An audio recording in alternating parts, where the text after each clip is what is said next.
আমি গ্রামীণ সিম ব্যবহার করি। আগে 1 টাকা বা 1.5 টাকা কাটতো বা 2 টাকা কাটতো, এখন দেখি 4-5 টাকা মিনিটে কাটে। সিগারেটের উপরে ভ্যাট বা এইগুলাতে বাড়িয়ে দিয়ে আমাদেরকে নিত্য নৈমিত্তিক যে চাহিদাগুলো আছে পণ্যের উপরে দামগুলো কমানো হচ্ছে। বর্তমান ইউনিয়ন সরকারের বাজেটটা হবে এমন সবার জন্য সুবিধা, যার যেমন উপার্জন ওই অনুপাতে তার উপরে কতটা কর যেন বসানো হয়, তাতে করে কী হবে কার প্রতি মানে অবিচার করা, মানে বৈষম্য, যেটা বৈষম্য থাকে একটু ব্যতিক্রম আশা করি এই সরকারের কাছ থেকে, আর তেমনটি হওয়া উচিত। আগের বাজেট তো যেটা ছিল, সরকার এখন পদত্যাগ করছে বা দেশের বাইরে, ওই বাজেটকে বাতিল ঘোষণা করে যদি বাজেট নতুন করে তৈরি করা হয়, তবে মনে হয় নতুন সরকার হলেই বাজেট সঠিকভাবে বাস্তবায়ন হবে। আর এখন যে বাজেট হবে, যেমন ওনার কাছে যেই দাবি মানুষের প্রতিদিন মিটিং মিছিল করতেছে আর দাবি করতেছে, এটি হয়তো রেজিস্ট্রেশন হবে না, কার্যকরিতা নাও হতে পারে। সরকার নির্বাচিত হইলে গণতন্ত্র রাষ্ট্র,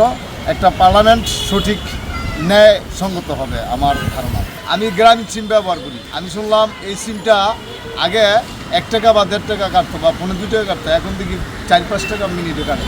তাহলে বোঝা গেল যে এখন আমাদের দেশের পরিস্থিতি আরও বিপদ সংকেত দাঁড়াচ্ছে। মূলত বাজেটটা এটাই রাখা উচিত যে সাধারণ মানুষ যেন তাদের কষ্টটা কিছুটা হলেও কমাতে পারে। যে মাদে শুনছি 2% মনে হয় বাড়ানো হবে, আবার যেটা আসলে বাড়ানো উচিত এই যে সিগারেটের উপরে ভ্যাট বা এইগুলাতে বাড়িয়ে দিয়ে আমাদেরকে নিত্য নৈমিত্তিক যে চাহিদাগুলো আছে পণ্যের উপরে দামগুলো কমানো উচিত। এটাই আমাদের প্রত্যাশা। গ্রামীণ ফোনে যদি কথা বলি 1 মিনিটের জন্য তারা কেটে নেয় 3 টাকা, এখানে তো আমাদের পকেট থেকেই যায় এগুলো। মানে সাধারণ মানুষের ভালো থাকার কথা চিন্তা করে বাজেটটা করা উচিত। ওই উচ্চ শ্রেণীর মানুষের কথা মাথায় না রেখে সাধারণ মানুষ যারা চিন্তা বা সাধারণ মানুষের যেন ভালো থাকতে পারে, এভাবে বাজেটটা করা উচিত। যারা অর্থনীতিবিদ তারা খুব ভালোভাবে বলতে পারবেন যে কোন কোন সেক্টরটাতে আসলে আমাদের ভ্যাটটা কমিয়ে আনলে যারা নতুন উদ্যোক্তা তাদের জন্য আরও এটা ফ্রুটফুল হবে, তারা উৎসাহী হবে।